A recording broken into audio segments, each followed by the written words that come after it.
आप अपने बच्चे को कभी भी मतलब कि दूसरे का बच्चा ये कर रहा है मैं मेरा बच्चा भी वो करे, इसके लिए फोर्स मत करो। आपका बच्चा यूनिक है जी। आपका बच्चा जरूरी नहीं है कि आईआईटी करेगा या मेडिकल करेगा या एनडीए करेगा। हो सकता है आपका बच्चा कोई किसी और फील्ड में मतलब अच्छा कर पाए। तो कभी भी बच्चे को प्रेसाइज मत कीजिए। सबसे पहले बच्चे को आप पहचानिए कि आपके बच्चे का इंटरेस्ट किस में है।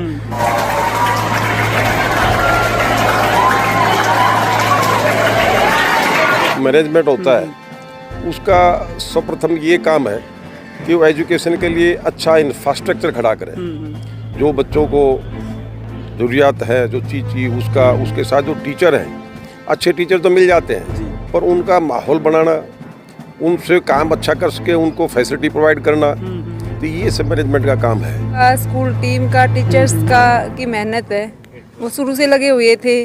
शुरू से ही उन्होंने इस पर फोकस किया बच्चों की उसी हिसाब से तैयारी करवाई जी। और उसी का रिजल्ट आप देख रहे हैं। टोटल 75 स्टूडेंट्स ने qualify out of 82 total student थे 5th और 8th को मिलाकर। उसमें से 75 बच्चों ने 75 स्टूडेंट्स ने क्वालिफाई किया है। हमने एक सेट करिकुलम रखा है और बिल्कुल उसी बेसिस पे हमने पूरे साल बच्चों की तैयारी कराई है। तो अगर पूरे साल अगर एक चीज़ की हम बहुत अच्छे से तैयारी करते हैं सेट पैटर्न पे करते हैं तो अपने गोल को बहुत अच्छे से अचीव कर सकते हैं। यहाँ का जो माहौल है वो टीचर और स्टूडेंट साथ एक फ्रेंडली माहौल है।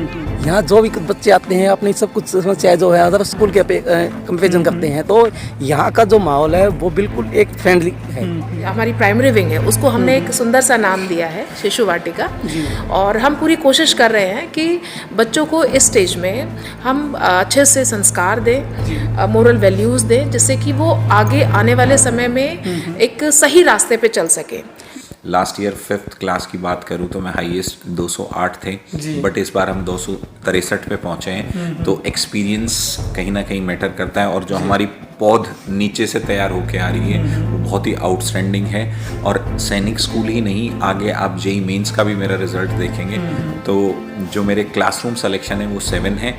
हालांकि 2 स्टूडेंट मेरे बाहर जो है कोचिंग जिन्होंने ली उनका भी क्वालिफाई हुआ है बट मेरे क्लासरूम से 7 स्टूडेंट्स ने जेई मेंस भी क्वालिफाई किया है। अभी कोसली ही इलाके के एक और स्कूल के अंदर मौजूद हैं। स्कूल का नाम है पाथफाइंडर जो कि मलेशियावास के पास मौजूद है। 75 के आसपास जो बच्चे उन्होंने क्वालिफाई किया है आउट ऑफ 82 स्टूडेंट्स जिन्होंने की एग्ज़ाम दिया था। तो ये भी एक बहुत बड़ी जो उपलब्धि है वो है। लेकिन अंदर चल के पता करेंगे जो टीचर्स हैं इनके उनसे बात करेंगे, जो स्टूडेंट्स हैं उनके पेरेंट्स हैं उनसे बात करेंगे। तो सैनिक स्कूल में कितने बच्चों ने क्वालिफाई किया है वो भी बताएंगे और उसके पीछे का जो कारण है वो क्या रहा है क्योंकि एक फैकल्टी ही बता सकती है कि उसके बच्चे कैसे काम करते हैं या फिर उनका जो भविष्य है वो क्या हो सकता है। चलिए एक एक करके इनसे सभी से जान लेते हैं। सर आप बताएं जो आपकी फैकल्टी है वो बच्चों को हैंडल कैसे करते हैं आप लोग या फिर इस तरीके से यहाँ तक इस सिचुएशन तक या इस मुकाम तक लेकर आने के लिए क्या कुछ करना पड़ता है? नमस्कार सर, मेरा नाम शशिकांत है और मैं यहाँ पाथफाइंडर स्कूल में एज ए सैनिक स्कूल इंचार्ज हूँ। और यहाँ पर हम 5th क्लास और 8th क्लास की पिछले 2-3 साल से लगातार से तैयारी अच्छे से करवा रहे हैं और हर साल बच्चों ने बहुत अच्छी ग्रोथ की है। रिजल्ट डे बाय डे आप कह लीजिए या ईयर वाइज ईयर बहुत ही अच्छा रिजल्ट आ रहा है। इस बार भी हमारा जो हाईएस्ट स्कोर रहा है 5th क्लास में वो 263 रहा है and second highest 241 and third highest 240 रहा है। इसके अलावा क्वालिफाई किए टोटल 75 स्टूडेंट्स ने qualify out of 82 total student थे 5th और 8th को मिलाकर। उसमें से 75 बच्चों ने 75 स्टूडेंट्स ने क्वालिफाई किया है जो कि एक बहुत अच्छा कोसली पूरे क्षेत्र में अच्छा रिजल्ट है। और पूरे कोसली क्षेत्र में 263 एंड 324 इन 8th क्लास किसी भी स्कूल का रिजल्ट ऐसा नहीं रहा है। इससे हम ये समझते हैं कि पाथफाइंडर स्कूल बहुत अच्छा प्रोग्रेस कर रहा है दिन बाय दिन डे बाय डे। उसको आप ये कह सकते हैं कि लगातार हम इस पे और मेहनत कर रहे हैं बच्चों के भविष्य के लिए या उनको जो पढ़ाना है कुछ टेक्निक्स हैं उनमें चेंज ला रहे हैं तभी रिजल्ट इतने अच्छे आ रहे हैं। जी बिल्कुल बिल्कुल। सर आप बताएं जो स्कूल का आपकी बार का रिजल्ट रहा है वो विशेष रहा है तो क्यों रहा है? देखो विशेषता तो इसमें ये है कि अगर हमारे बच्चों के जो हमारे टीचर्स हमारी फैकल्टी है उनकी गाइडलाइन और बच्चों की मेहनत और पेरेंट्स का सपोर्ट ये तीनों चीज़ एक साथ काम करेगी तो किसी भी तरह के बच्चे को हम किसी भी मुकाम तक पहुंचा सकते हैं। वही हमने कोशिश की है। हमारे बच्चों ने खूब मेहनत की, हमारे टीचर्स ने उनको पूरा गाइडलाइन किया है और पेरेंट्स का भी सपोर्ट रहा है। और साथ ही हमारा जो करिकुलम है उसको हमने इस तरीके से डिज़ाइन किया है कि बच्चों को कम टाइम में हम ज़्यादा से ज़्यादा चीज़ें करा सकें, ज़्यादा से ज़्यादा हम प्रैक्टिस करा सके। हमने एक सेट करिकुलम रखा है और बिल्कुल उसी बेसिस पे हमने पूरे साल बच्चों की तैयारी कराई है। तो अगर पूरे साल अगर एक चीज़ की हम बहुत अच्छे से तैयारी करते हैं, सेट पैटर्न पे करते हैं, तो हम अपने गोल को बहुत अच्छे से अचीव कर सकते हैं। जी बिल्कुल, बहुत बड़ी बात है सर। जब क्लास के अंदर जाते हैं और बच्चों को फेस करते हैं सामने जाके, तो पहला माइंड के अंदर जो भी कुछ आता है वो क्या होता है कि क्या करना है इनके साथ? देखो सर, मेरा मानना है कि सबसे पहले जब क्लास में जाते हैं तो क्लास का डिसिप्लिन जो है ना वो बहुत ज़रूरी है, क्योंकि अगर क्लास का डिसिप्लिन ही नहीं होगा तो टीचर अच्छे से नहीं पढ़ा सकता। तो सबसे पहला काम है कि क्लास में जाते ही बच्चों को डिसिप्लिन क्रिएट करो। डिसिप्लिन भी ये नहीं कि बच्चों पे आप बर्डन बनाओ, बच्चों को आप डांटो, मतलब बिल्कुल उनको मोटिवेट करके सब्जेक्ट से कनेक्ट करो। क्योंकि अगर आप बच्चे का सब्जेक्ट में अगर एक बार इंटरेस्ट बन गया तो बच्चा ऑटोमेटिक फिर वह उस लाइन पे आप उसको बोलने की जरूरत नहीं पड़ेगी, वो ऑटोमेटिक उस चीज़ में चलता रहेगा। और आज मैं आपको बता दूं कि जो आज हमने यहाँ पर बच्चों को सम्मानित किया, जो हमारा 5th और 8th क्लास के जो बच्चों ने सैनिक स्कूल के लिए जो क्वालिफाई किया है, वो मेरा मानना है कि अगर 5th और 8th क्लास में जो बच्चे हैं अपने पास, वो अभी से इस तरीके से प्रिपेयर हो जाएं कि उनको ये पता चल जाए कि कंपटीशन होता क्या है, कंपटीशन होता क्या अभी पता चल जाएगा उन चीज़ों को, और वो घबराएंगे नहीं। क्या होता है कि जब फर्स्ट टाइम बच्चा 12th के जस्ट बाद कंपटीशन में बैठता है तो वो सोचता है कि क्या है, उसको यही नहीं पता कि क्वेश्चन पेपर के अंदर जो क्वेश्चंस आएंगे वो किस पैटर्न के आएंगे।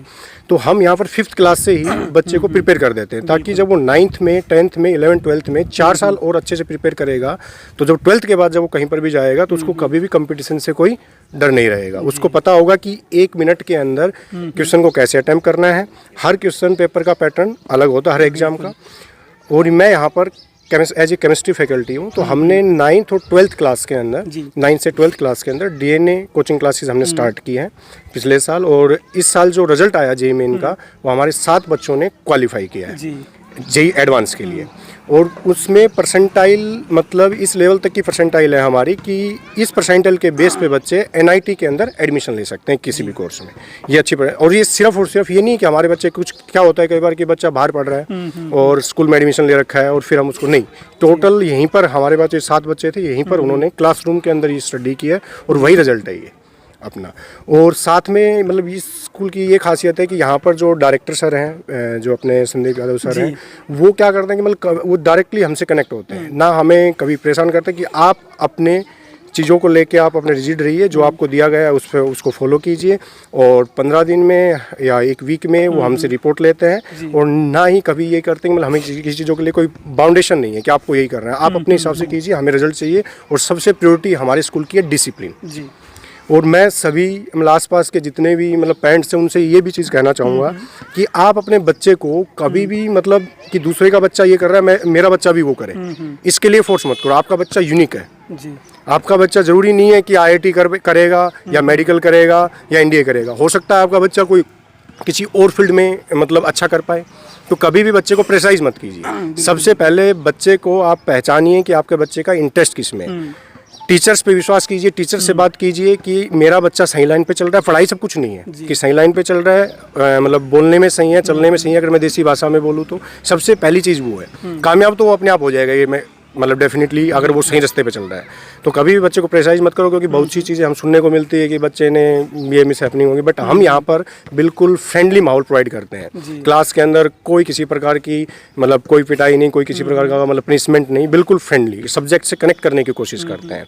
और हमारा यही है कि भाई कम से कम फीस में हम बच्चे को स्कूलिंग के साथ साथ फाउंडेशन चीज़ों की, यानी कि एग्ज़ाम जो अपने पास जो कोई भी कंपटीशन एग्ज़ाम उसकी भी प्रिपरेशन कराएं। आपको भी पता होगा सर, देखो स्कूलिंग और कोचिंग कोई अलग चीज़ थोड़ी है। अब कोई भी कंपटीशन एग्जाम होता है उसमें जो सिलेबस है, जो 11th 12th बोर्ड का जो सिलेबस है, सेम सिलेबस सर JEE में आता है, सेम सिलेबस नीट में आता है। तो हम उसको अलग से नाम क्यों दें? ये तो सिर्फ एक पर्सनल हो गया कि भाई कोचिंग सेम सिलेबस है, आप उसको स्कूल में पढ़ाइए ना, स्कूल में पढ़ाइए, उसको कोचिंग नाम क्यों दे रहे हो आप? मतलब ठीक है, वो चीज़ है कि भाई आप चल रहे हो coaching, schooling plus coaching, priority किसको?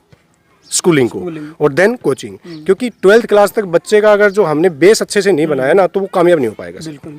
तो मेरा मानना है कि मैं सभी पेरेंट्स से भी यही रिक्वेस्ट करूंगा, जितने भी मतलब हमें सुन रहे हैं, कि स्कूलिंग पहले ज़रूरी है, उसके बाद आप चीज़ों पे अलग से देखिए, क्योंकि बाहर बच्चा जाता है अलग से 1.5 से 2 लाख रुपए अलग से पे करता है, बर्डन आता है। हाँ बर्डन आता है। क्यों ना हम ऐसे एक स्कूल को देखा जाए कि जहाँ पर स्कूलिंग प्लस फाउंडेशन क्लासेस चलाई जा रही है, वहाँ पर भेजें। हर एक पेरेंट्स से मैं ये भी रिक्वेस्ट करूँगा कि आप किसी के कहने पे या कि भाई वो इंस्टीट्यूट अच्छा है उस पर भेज दिया, आप आपका बच्चे को 1 साल ही मिलती है +2 करने के लिए, बार बार उसको रिपीट नहीं करवा सकते हम। तो आप पहले अपना डिसीजन जब लेते हैं तो आप खुद को सोचिए कि आपका बच्चा उस हिसाब से मेहनत कर पाएगा नहीं कर पाएगा। जिस इंस्टीट्यूट में आप भेज रहे हो वहाँ पर टीचर्स कैसे, उनसे जाके मिलिए एक बार पर्सनली कि वो कैसा पढ़ाते हैं, उनका जो सोचने का तरीका है बच्चों के प्रति वो क्या है, क्या वो सच में टीचिंग के प्रति पैशनेट है कि मतलब वो उसका इंटरेस्ट के साथ टीचिंग कर रहे हैं, या वो अपना सिर्फ फाइनेंशियली टीचिंग कर रहे हैं, मतलब सिर्फ अपना इनकम सोर्स के लिए। तो जो जिस स्कूल के अंदर जो टीचर्स है वो पैशनेट है टीचिंग के प्रति, कि क्लास के अंदर मतलब ऐसा माहौल बना दे कि बच्चे कनेक्ट हो जाए सब्जेक्ट के साथ। ये ना हो कि ज़बरदस्ती पढ़ाने लग रहा है, क्योंकि ज़बरदस्ती अगर आप पढ़ाओगे तो बच्चों को पता चलेगा कि यार नहीं मज़ा नहीं आ रहा। जी। तो वो सब चीज़ें हम यहाँ पर प्रोवाइड करते हैं। साथ में सर जो बच्चे हम मतलब हमारे पास यहाँ पर ऐसे बच्चे हैं जो 100% स्कॉलरशिप पे पढ़ रहे हैं। मतलब ये नहीं है कि हम ये बोलते हैं 100% स्कॉलरशिप पे पढ़ रहे हैं कि भाई जिनकी फाइनेंशियली कंडीशन मतलब अच्छी नहीं है, बट कंडीशन ये है कि बच्चा पढ़ने में अच्छा है, डिसिप्लिन है और पढ़ने में अच्छा है, तो हम उसको 100% स्कॉलरशिप ही देंगे। तो अच्छा, ये एक बच्चे और अगर टीचर की बात करें तो इनके बीच की जो बॉन्डिंग है वो कैसी होनी चाहिए? सर देखो, टीचर आज का जो टाइम है, जैसे सर अगर मैं बात करूँ 1990-1980 को, वहाँ पर वो अगर मैं सिंपल भाषा में बात करूँ मॉडल अलग होते थे। अब मॉडल अलग है। अब हमें बच्चों को कनेक्ट करना पड़ेगा हर तरीके से, मतलब हर चीज़ समझानी पड़ेगी। पहले क्या होता था कि हमारे फादर ने 2 लगा दिए, हम ये नहीं पूछते थे कि क्यों लगा दिए, क्योंकि पता है कि 2 पूछ लिया तो 2 और लगेंगे। आज वो चीज़ नहीं है सर। देखो हमें चलना तो पड़ेगा उस हिसाब से, चाहे कुछ कहो चाहे मत बोल देते हैं यार हम तो पहले ये कर लेते हैं। अब मॉडर्न टाइम है तो मॉडर्न के हिसाब से बच्चों को कनेक्ट करना पड़ेगा। तो बच्चों को कनेक्ट करने का यही तरीका है कि उसको क्लास के अंदर आप इमोशनली अटैच करो अपने साथ, और जैसा आप उनके साथ बिहेव करोगे, जैसा वो आपको देखेंगे वैसे वो बिहेव करेंगे। तो इमोशनली उसको अटैच करो कि बेटा पढ़ाई का ये फ़ायदे है, और पढ़ाई से भी ज़्यादा इंपॉर्टेंस उसको तो डिसिप्लिन की, और डिसिप्लिन के अंदर सब कुछ आ गया सर, कि टाइम से उठना, टाइम से पढ़ना, रिस्पेक्ट करना, राम राम श्याम श्याम करना। गाँव में कई बार क्या होता है, बच्चे क्या है कि 92-95% आ गए। मैंने ऐसे बच्चों को भी देखा है सर, 95% आने के बाद भी वो ज़िंदगी में कामयाब नहीं हुए, मैंने देखे हैं। संस्कार नहीं। हाँ, मतलब संस्कार नहीं मिला, या फिर क्या हो गया सारे दिन उनके ऊपर पढ़ाई का बर्डन रहा, पढ़ते रहे, कभी समाज से कनेक्ट ही नहीं हुए। समाज वैसे तो हम बोलते हैं कि समाज, और जैसे पेरेंट्स भी क्या बोलते हैं बहुत चीज़ें कि मैं अपने बच्चे के लिए कुछ भी कर सकता हूँ। मैं उनसे ये रिक्वेस्ट करूँगा, आप ज़्यादा कुछ करने की ज़रूरत नहीं है। आप पैसा तो देते ही हैं भाई, फीस पे करते हैं, आप सिर्फ और सिर्फ उनसे डेली से 2-3 घंटे निकालिए, उनके साथ टाइम बिताइए, उनके ऊपर ऑब्जर्वेशन रखिए कि कहाँ जा रहा है, किससे बात करता है।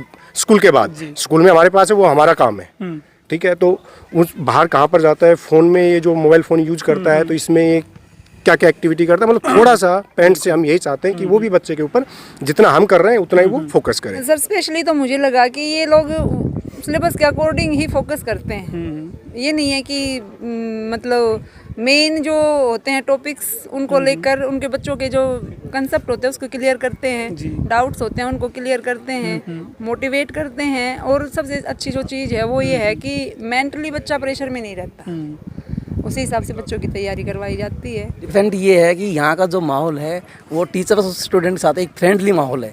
यहाँ जो भी बच्चे आते हैं अपनी सब कुछ समस्याएं जो है अदर स्कूल के कंपेरिजन करते हैं, तो यहाँ का जो माहौल है वो बिल्कुल एक फ्रेंडली है। तो बच्चा और पेरेंट्स दोनों यहाँ के यानी कि अपने आप को एक अपनापन महसूस करते हैं। और ये फ्रेंडली माहौल आपने बताया, कैसे सपोर्ट करते हैं एक बच्चे को? जी, जो भी बच्चे के साथ कोई प्रॉब्लम होती है, फ्रेंड्स कोई उसको प्रॉब्लम लेके आते हैं तो उसको माहौल उसको प्रॉब्लम सोल्व करने की कोशिश करते हैं, और बच्चे को एक टीचर उसको एज ए फ्रेंड की लाइक बिहेव करता है। सर देखिए, शिशु वाटिका ये और कुछ नहीं है, हमने हमारी प्राइमरी विंग को एक नया नाम दिया है, शिशु वाटिका।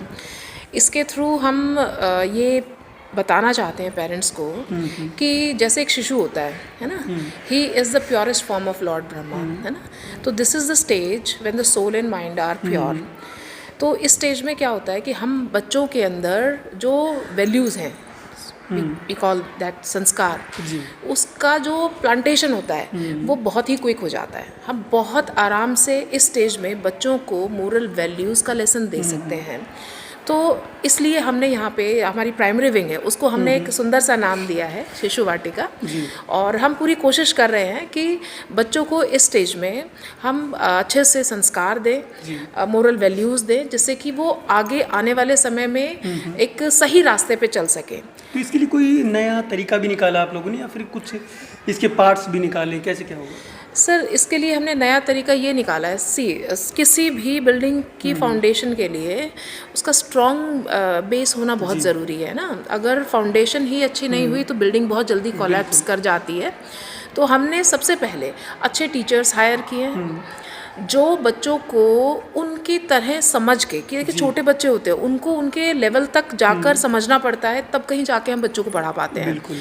तो हमने अच्छे टीचर्स हायर किए हैं जो बच्चों को अच्छे से समझें और उनके अकॉर्डिंग उनको एक प्लेवे मेथड से पढ़ाएं। हमारे पास एक्टिविटी इंचार्ज भी हैं जो हर हफ्ते 2-3 एक्टिविटीज़ बच्चों को कराते हैं, जिसके थ्रू क्या होता है कि बच्चा खेल खेल में सीखता है। बच्चों पे ज़्यादा प्रेशर डालने का कोई फ़ायदा नहीं होता, वो उतना ही इनकलकेट करते हैं जितना वो कर सकते हैं। तो हम पूरी कोशिश कर रहे हैं कि हम बच्चों को प्रॉपर एक अच्छा एनवायरनमेंट दें। देखिए बच्चा क्या होता है कि नेचर की तरफ बड़ी जल्दी अट्रैक्ट हो जाता है ना। They love nature, they love to be in the nature. So we have provided them a peaceful and serene environment. You can see our ground outside, you can see the environment of our school. It is totally free of pollution and it is so peaceful environment. Sir, सबसे पहले तो सभी ने बहुत मेहनत की, फिर चाहे वो फैकल्टी की बात हो, चाहे बच्चों की बात हो, फिर चाहे हमारे कोचिंग हेड है शशिकांत जी, उन्होंने भी इसको एक चैलेंज के तरीके से लिया था कि सर मैं आपको एक कंसिस्टेंसी के साथ रिजल्ट दूंगा और जो हमारी स्कोरिंग है वो हर साल बढ़ती जाएगी। जैसे मैंने लास्ट ईयर भी आपको कमेंट किया था कि हम आगे और बेहतर रिजल्ट देंगे। लास्ट ईयर 5th क्लास की बात करूँ तो मैं हाईएस्ट 208 थे, बट इस बार हम 263 पे पहुँचे हैं। तो एक्सपीरियंस कहीं ना कहीं मैटर करता है और जो हमारी पौध नीचे से तैयार होके आ रही है वो बहुत ही आउटस्टैंडिंग है। और सैनिक स्कूल ही नहीं, आगे आप जेई मेंस का भी मेरा रिजल्ट देखेंगे तो जो मेरे क्लासरूम सिलेक्शन है वो 7 है। हालांकि 2 स्टूडेंट मेरे बाहर जो है कोचिंग जिन्होंने ली उनका भी क्वालिफाई हुआ है, बट मेरे क्लासरूम से 7 स्टूडेंट्स ने जेई मेंस भी क्वालिफाई किया है and definitely they will get good university and good course also on behalf of that score. एक जो फैकल्टी होती है शायद वो पूरा जो माहौल होता है, एनवायरनमेंट होता है, उसको चेंज कर देती है स्कूल के को। तो क्या अब की बार कुछ डिफरेंट लग रहा है आपको? सर, फैकल्टी में सबसे पहले रिक्रूटमेंट करते टाइम बड़े पेशेंस के साथ उनका टेस्ट लेता हूँ। एक साइकोलॉजिकल टेस्ट होता है, एक फैकल्टी का एम क्या है, वो अपने फ्यूचर में कहाँ तक जाना चाहते हैं, और उसके बाद बच्चों के साथ डेमो। क्योंकि रिक्रूट करते टाइम उसको हम बहुत जो है सावधानी से रिक्रूटमेंट करते हैं ताकि उसको एक लंबे समय तक मेंटेन किया जा सके। और कई बार आपको पता है कि इंटरव्यू के टाइम पे बहुत अच्छी अच्छी बातें होती है, सब कुछ अच्छा अच्छा होता है, कई बार कमियां निकल के सामने भी आती हैं, तो बीच में हमें डिसीजन लेना भी पड़ जाता है। बट वो डिसीजन बच्चे के भविष्य को देखते हुए ही लिया जाता है, किसी चीज़ पे पर्सनल पे ना जाके कि भाई किसी भी सामने वाले से प्रॉब्लम है तो हम चेंज नहीं करते हैं। बट जो मेरे लिए सर्वोपरि है वो है बच्चों का भविष्य, उसी को देखते हुए हम फैकल्टी को रिक्रूट करते हैं और मोटिवेट करके उनसे काम कराते हैं। एक बहुत ही फ्रेंडली वे में उनसे डिस्कस करते हैं, बच्चे की परफॉर्मेंस डिस्कस होती है, किसी सब्जेक्ट में डाउन है या किसी भी टॉपिक में डाउन है उस पर डिस्कशन होता है। और they all are emotionally attach with the students, even with the organisation, दोनों से ही वो आंतरिक रूप से कनेक्टेड है। और जब पेरेंट्स, बच्चा और टीचर जब सब आपस में कनेक्टेड हो जाते हैं तो डेफिनेटली एक बहुत अच्छा रिजल्ट जो है सामने आता है। Schooling is something different. आप मेरी बात बड़े ध्यान से सुनना, मैं आपके चैनल के माध्यम से क्षेत्रवासियों को बताना भी चाहूँगा कि एक विद्यार्थी के जीवन में विद्यालय का अपना एक महत्व है। विद्यालय के बिना शिक्षा नहीं है। कोचिंग इंस्टीट्यूशन में क्या होता है कि एक सबसे पहली कमी होती है डिसिप्लिन की। In the coaching institution the teacher is directed to take the class. Discipline क्या है उनको कोई लेना देना नहीं होता। जो स्कूलिंग में एक डिफरेंस जो मैं बता रहा हूँ, जो सबसे मेजर डिफरेंस में काउंट होता है, कोचिंग इंस्टीट्यूट में बच्चे के ऊपर कोई बाउंडेशंस नहीं होती हैं, जबकि स्कूलिंग में बच्चे के ऊपर बाउंडेशन होती है और बाकी एक्टिविटीज़ भी जो है वो स्कूल में करता है। और मेरा ये मानना है कि सिलेबस जब सेम है बट उसको थोड़ा सा एक्स्ट्रा देना है, वो स्कूल से ही निकल के आ जाता है। बट ये पुराने इंस्टीट्यूशंस हैं, आप देखोगे बायजूस ने मतलब बड़ा एक ह्यूज अमाउंट इन्वेस्ट किया और अब वो दिवालिया घोषित हो गया है, बैकआउट कर गया है मार्केट से, तो सिनेरियो चेंज होते रहते हैं मार्केट में। सर ये पहले क्या था कि अवेयरनेस की कमी थी, लोगों को नहीं पता था कि भाई कोचिंग में क्या कराना है, कैसे कराना है। कोचिंग तो हमने नाम दे दिया, किताबें तो वही हैं, उनको वो बाहर बहुत अच्छे ढंग से करा रहे थे। अब हमारे इलाके के जो बच्चे, इवन मेरे पास यहाँ 1-2 टीचर्स हैं जो मेरे स्टूडेंट रह चुके हैं, जो दिल्ली यूनिवर्सिटी में भी पढ़े हैं, गोल्ड मेडलिस्ट भी हैं अपने कोर्सेज के। तो जब हमारे इलाके का बच्चा जब पढ़ के अपने ही इलाके में आ रहा है, और सबसे अच्छी बात ये है कि वो इलाके को कुछ देना चाहता है, इलाके के लिए कुछ करना चाहता है, तो जो अवेयरनेस, जो एक्सपोजर उनको बाहर जाके मिला, तो वो अपने इलाके में इम्प्लीमेंट करते जा रहे हैं। ऐसे और भी स्कूल्स के बच्चे होंगे जो अपने इलाके से गए और वापस अपने इलाके में आके सेवाएं दे रहे हैं। तो नेचुरल सी बात है कि इलाका तो डेवलप करेगा और अवेयरनेस भी बढ़ेगी। तो अब मुझे नहीं लगता कि कोचिंग इंडस्ट्री ज़्यादा लंबे टाइम तक सर्वाइव कर पाएगी, बिकॉज स्कूलिंग में ही सारी चीज़ें अवेलेबल हैं। केजी यूकेजी के बच्चे भी आ जाते हैं कि सर हम गेम में चले जाएं, तो वी हैव ए बॉन्डिंग, और ये बॉन्डिंग ही है जो समाज को आगे ले जाएगी। और जो अवेयरनेस की मैं बात कर रहा था कि जो हमारे स्टूडेंट बाहर पढ़ के और वापस अपने इलाके में आ रहे हैं, तो इलाका डेवलप हो रहा है, लोगों की सोच बढ़ रही है, तो बाहर जाने की ज़रूरत क्यों है भाई? जब घी दूध ये सब अपने इलाके में मिल रहा है, अच्छा खान पान मिल रहा है, हेल्दी माइंडसेट के लोग हैं, तो हमें बाहर दूसरी जगह जाने की ज़रूरत ही नहीं है। बिल्कुल, बहुत बड़ी बात है। लेकिन अब जो गोल रखे होंगे, शायद स्कूल ने रखे होंगे, आपने रखे होंगे, मैनेजमेंट मिल के रखे होंगे, तो वो गोल्स क्या हैं? सर गोल देखो, हर साल बच्चे का लेवल पे डिपेंड करता है, और अब वो कहते हैं नींव मजबूत होती तो इमारत अपने आप मजबूत होती चली जाती है। और जो नीचे से नींव अब मजबूत, जो बच्चे अपने तैयार किए हुए बच्चे जब ऊपर निकल के आ रहे हैं, तो मैं बहुत जल्द ही ये खुशखबरी दूंगा कि मेरे बच्चे का एम्स में सिलेक्शन हो गया है या नीट में सिलेक्शन हो गया है। ये एक रिज़ल्ट बाकी सभी क्वालिफाई तो लास्ट ईयर कर गए थे, बट जहाँ सिलेक्शन की बात है उसके लिए अभी हम स्ट्रगल कर रहे हैं। और मैं इस बार श्योर हूँ, 1-2 बच्चे मेरे पास हैं और आपको मैं दोबारा इनवाइट कराऊंगा अपने कैंपस में, इसके लिए जो मेडिकल को क्रैक करके और जो है अच्छी जगह पे सर्व करेंगे और उनका अच्छी जगह पे एडमिशन हो जाएगा। और मेरा तो हमेशा से गोल एक ही रहता है कि बच्चे के लिए काम करो, उसकी बेटरमेंट के लिए काम करो और उसके अपलिफ्टमेंट के लिए काम करो। किसी स्पेशल गोल के लिए काम करने की ज़रूरत है ही नहीं, बाकी सारे अपने आप अचीव होते चले जाते हैं। तो simply my goal is to work for the welfare of a child. बहुत बहुत धन्यवाद। Thank you so much sir. पूरे स्कूल के अंदर जो विज़िट किया है, उसके अंदर आपने देखा होगा जो ओनर सर हैं उन्होंने क्या बोला है, जो स्टूडेंट्स हैं वो अपनी बातें रख रहे हैं, जो पेरेंट्स हैं वो अपनी बातें रखें, और जो डायरेक्टर सर हैं वो भी अपनी बातें रख रहे हैं। लेकिन एक हेल्दी कंपटीशन अब बन चुका है और ये एरिया पूरा लगातार हब बनता जा रहा है एजुकेशन का। तो अब जो पेरेंट्स हैं उनके सामने भी बहुत बड़ा कंपटीशन होने वाला है कि वो इस चीज़ को देखें कि कौन कहाँ पे सही है और कहाँ पे क्या कुछ मिल रहा है। आपको क्या लगता है कि जो यहाँ पे बातें हुई हैं सारी, वो आपको कैसी लगी? नीचे कमेंट बॉक्स में लिख करके ज़रूर आप बता दें। और आप आजकल का जो सिनारियो है उसके बारे में क्या सोच रहे हैं वो भी नीचे लिख करके बता सकते हैं। नमस्कार, धन्यवाद, जय हिंद।